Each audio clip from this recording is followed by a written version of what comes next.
Hello and welcome to the viewers of this video.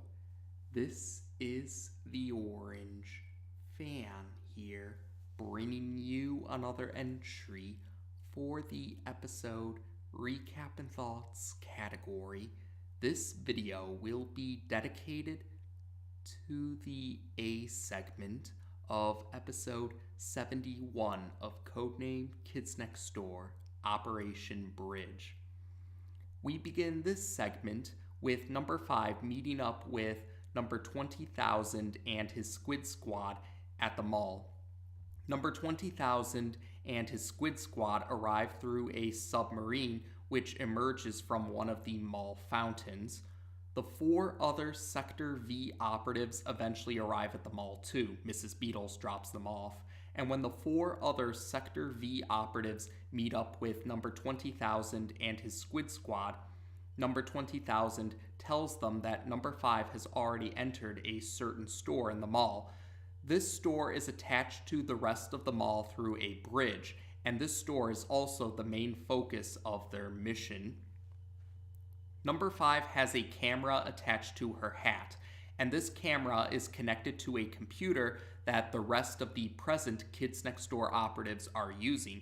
So through the connection between this computer and the camera attached to number 5's hat, the rest of the present Kids Next Door operatives can see what number 5 sees, and we the viewers quickly find out that this store is called Sissie, and it's a clothing store.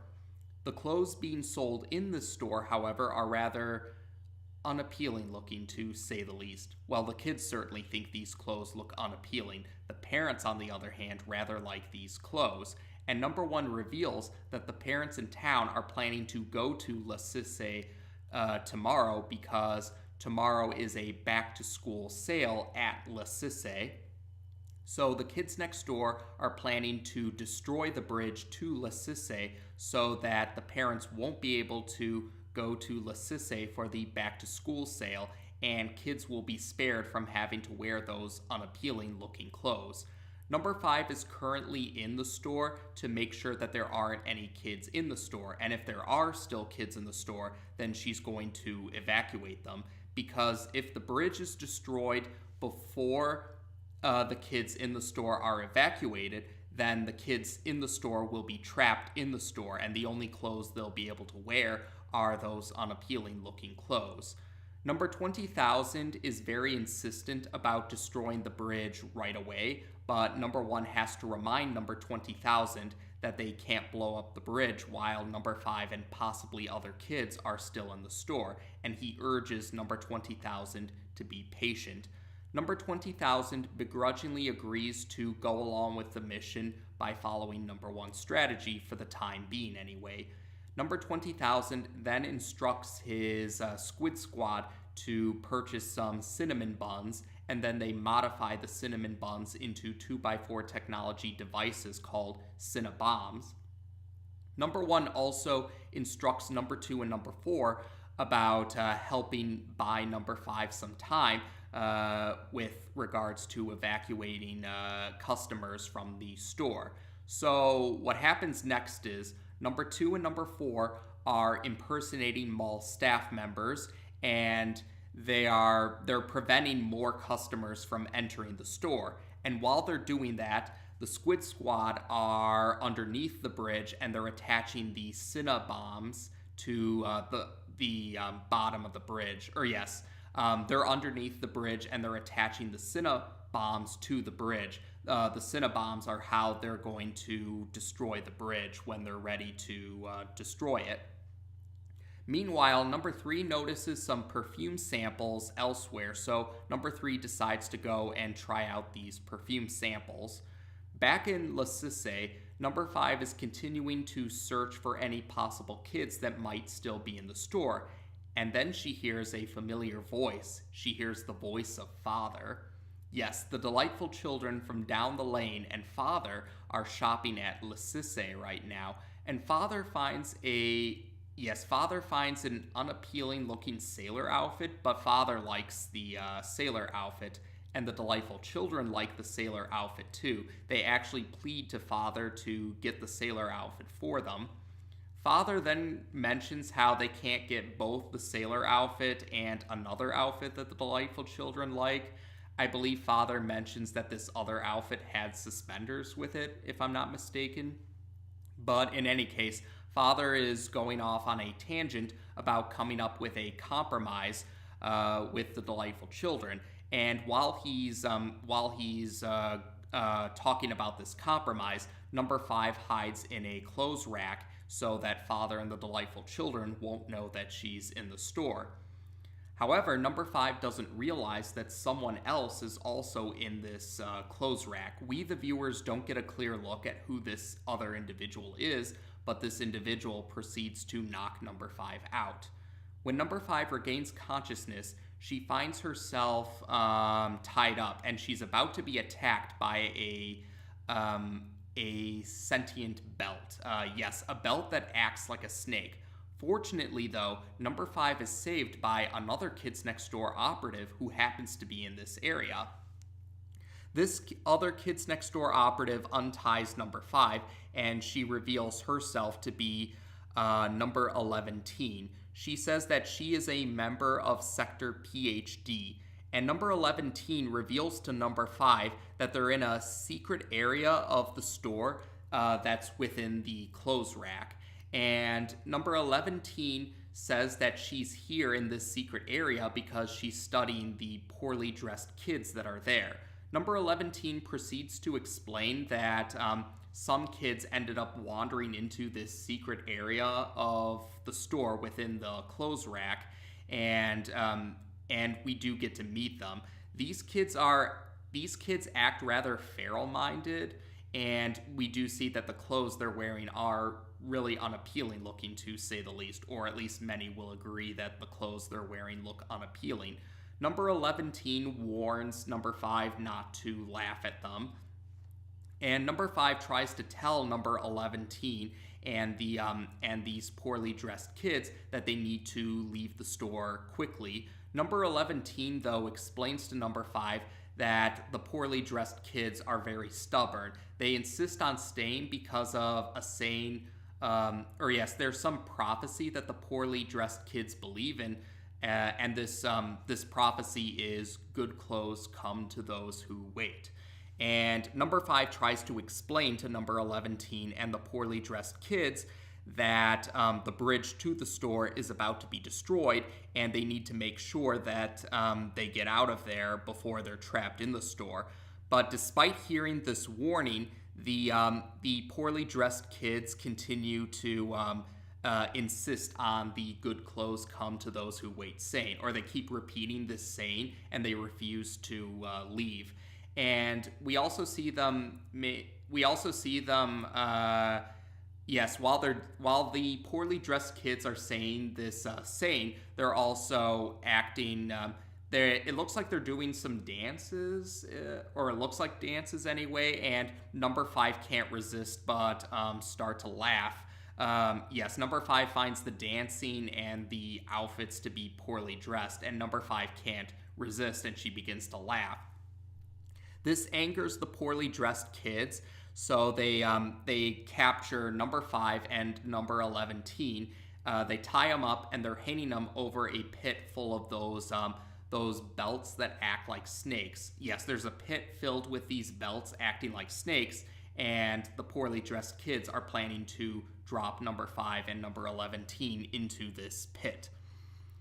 Back outside of the store, in the rest of the mall, Number 20,000 is growing more and more impatient, and Number 1 realizes that the computer, the connection between the computer and Number 5's camera has been broken. So Number 1 fears that something must have happened to Number 5.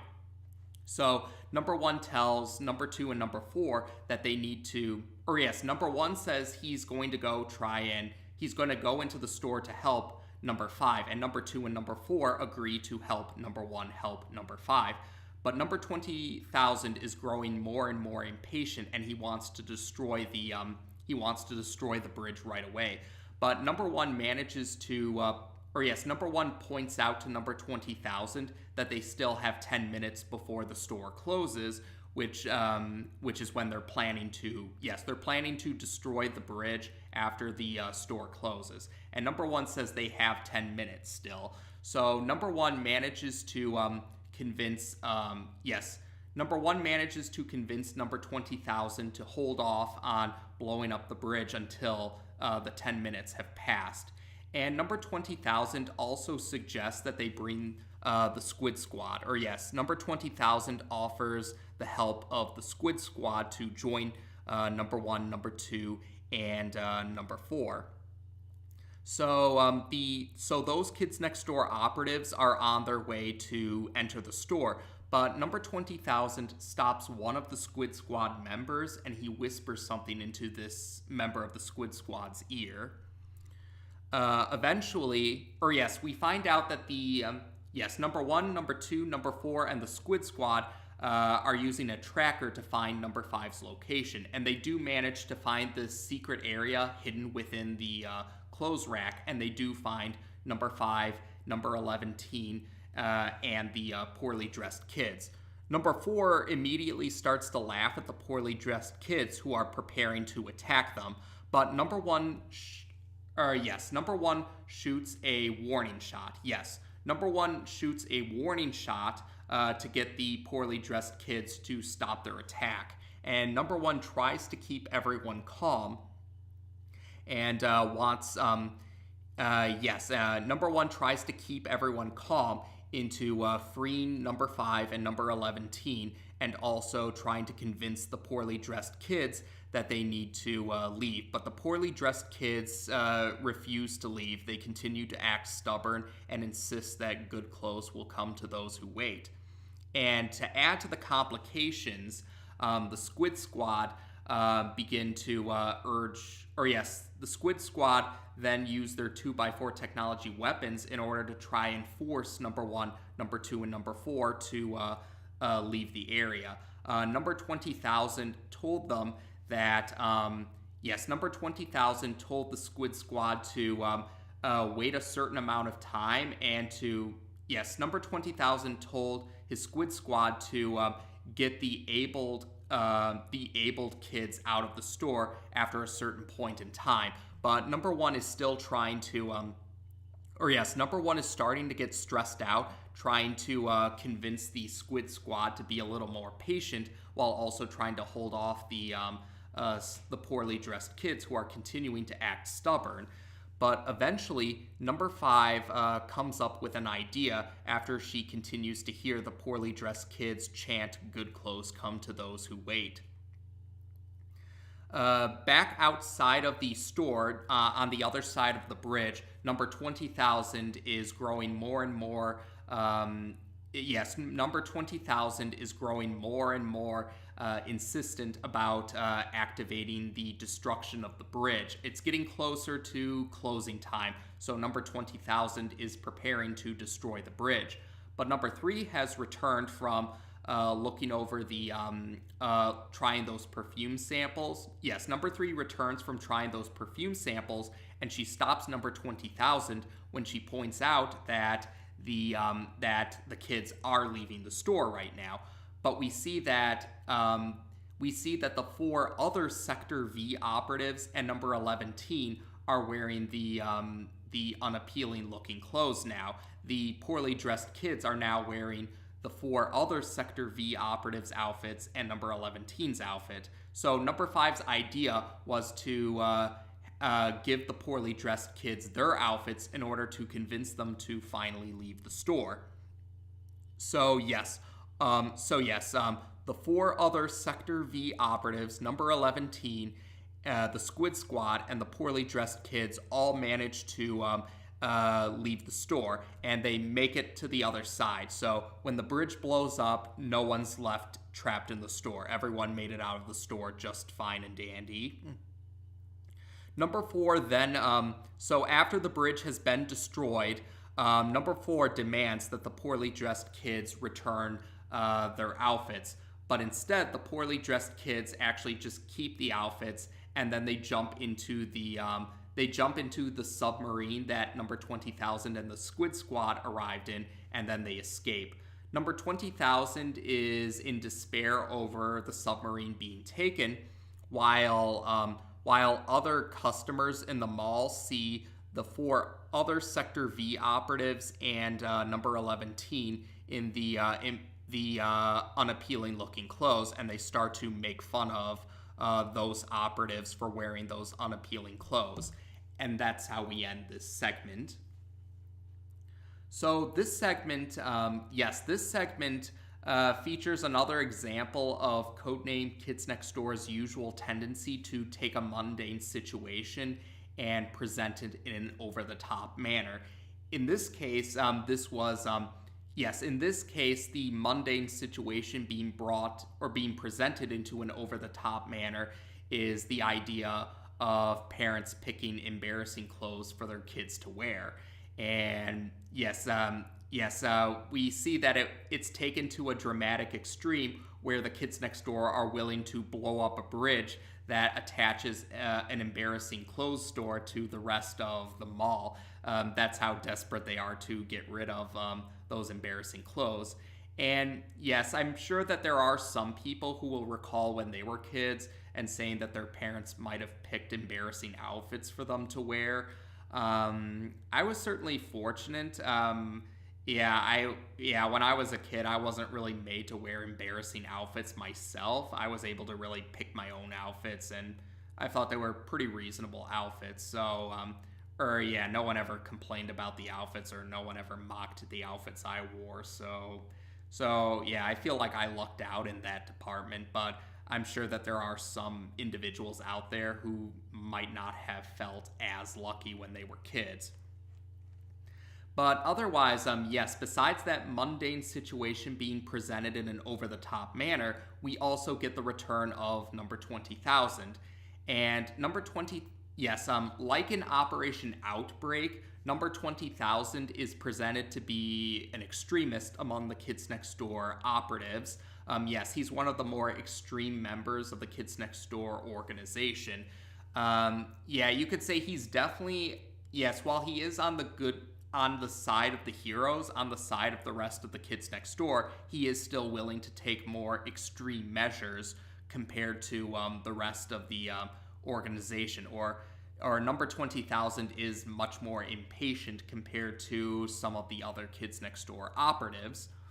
Throughout this segment, we know that, it is revealed in the segment that number 20,000 insistence about destroying the bridge quickly is because his mom, or both of his parents, had some clothes from Sissie that they were planning to get for number 20,000. And so we can sort of understand why number 20,000 would be a bit impatient, but that doesn't necessarily mean you have to agree with his impatience, but rather just understanding it. Because, like I have mentioned in the past before, understanding someone's actions is not the same as agreeing with someone's actions.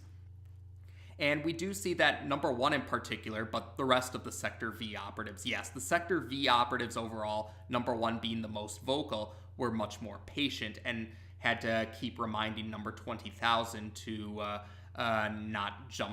not to be so hasty. They had to keep reminding number 20,000 not to be so hasty. And I can sympathize with the Sector V operatives and number 1 in particular because I have been in that position myself. I consider myself to be a rather patient individual, so I've definitely dealt with my share of individuals who are rather impatient and want to keep being so hasty, or they want to rush into things very quickly. And like number 1, I feel like I have to be in that position where I have to remind them, don't be so hasty, don't be impatient, we need to be patient, and let this play out without rushing it. I can definitely sympathize with number 1 and the rest of the Sector V operatives for that matter there. And those poorly dressed kids that were very stubborn, I'm sure that some people will acknowledge that they've dealt with their share of stubborn people in the past, even if it's not necessarily about clothes, or even if it's not about fashion. Yes, I have dealt with my share of individuals who can be very stubborn, no matter how reasonable you try to be, or when you uh, uh, point out that we're pressed for time, we don't have time to mess around, but they're still pretty stubborn. Yeah, I can definitely sympathize with regards to that too. So I could definitely sympathize with the Sector V operatives here, whether it's dealing with impatient people or dealing with stubborn people. And otherwise, we do get to meet another. Operative for the Kids Next Door organization, number 11, and we find out that she's from Sector PhD. So yes, PhD, that gives us a pretty good idea about what the other operatives from that sector are like. But to my knowledge, I don't think we get to meet other members from Sector PhD. If I'm not mistaken, I'll have to see once my memory is refreshed from watching the later entries in the series for the future recap and thoughts videos. But from what I recall right now, I don't believe we see any more operatives from Sector PhD, and yeah, that's a shame. It would have been nice to see a little bit more about the Sector PhD operatives, get to see how number 11 interacts with her teammates. But yeah, I'm sure there are some fan works out there that probably do try to fill in those blanks or try to offer some possible explanations about Sector PhD. Otherwise, yeah, I guess another detail worth pointing out is Father and the Delightful Children's cameo appearances here. Yes, although they're one of the main villains, or yes, Father and the Delightful Children are villains that could be considered some of the main villains of the series, but they actually aren't directly involved in the plot of the story. The most they have an effect on the segment is number 5 tries to hide from them, which leads to her being ambushed by one of the poorly dressed kids. But Father and the Delightful Children didn't directly play a role in this segment. And it's also funny because this is a good example of the villains out shopping trope in action in the series. And it's quite literal in this case. Yes, we get a literal example of villains out shopping in this segment. And the villains happen to be some of the main villains of the series. So I did think that was pretty funny. So yes, Father and the Delightful Children's cameos might have been brief, but they were still pretty amusing and pretty funny cameos all the same. And yeah, it was pretty funny how some of the main villains of the series didn't really play a direct role in this segment. So otherwise, I guess the other big detail to talk about is the end of the segment where 4 of the 5 Sector V operatives and number 11 were willing to trade their clothes to the poorly dressed kids in order to get them out of the store. And many would consider that to be very heartwarming.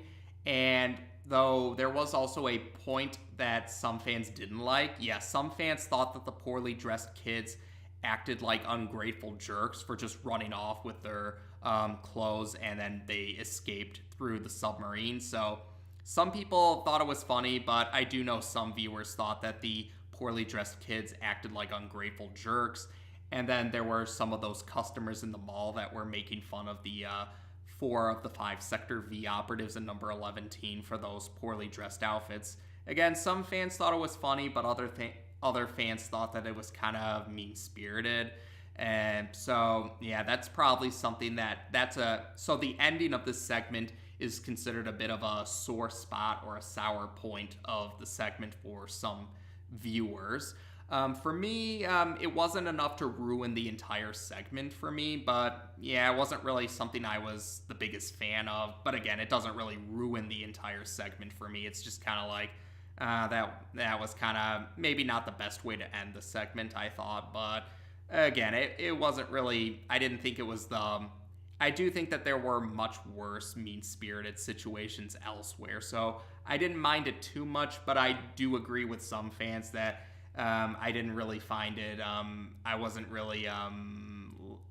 didn't find it too amusing, but I don't consider it the worst example of mean-spirited reactions either, if that makes any sense. So otherwise, I would say that's about it. So we got to meet another Kids Next Door operative from another sector. We got to see number 20,000 and his extreme methods again. And we got a literal example of villains out shopping. And we also got to see situations where, at least speaking for myself, I sympathized with the Sector V operatives when it came to dealing with impatient people and stubborn people. But yes, I think that's it for now. So as of this video, we've now discussed the A segment of episode 71 of Codename Kids Next Door on this channel. Take care, and until next time,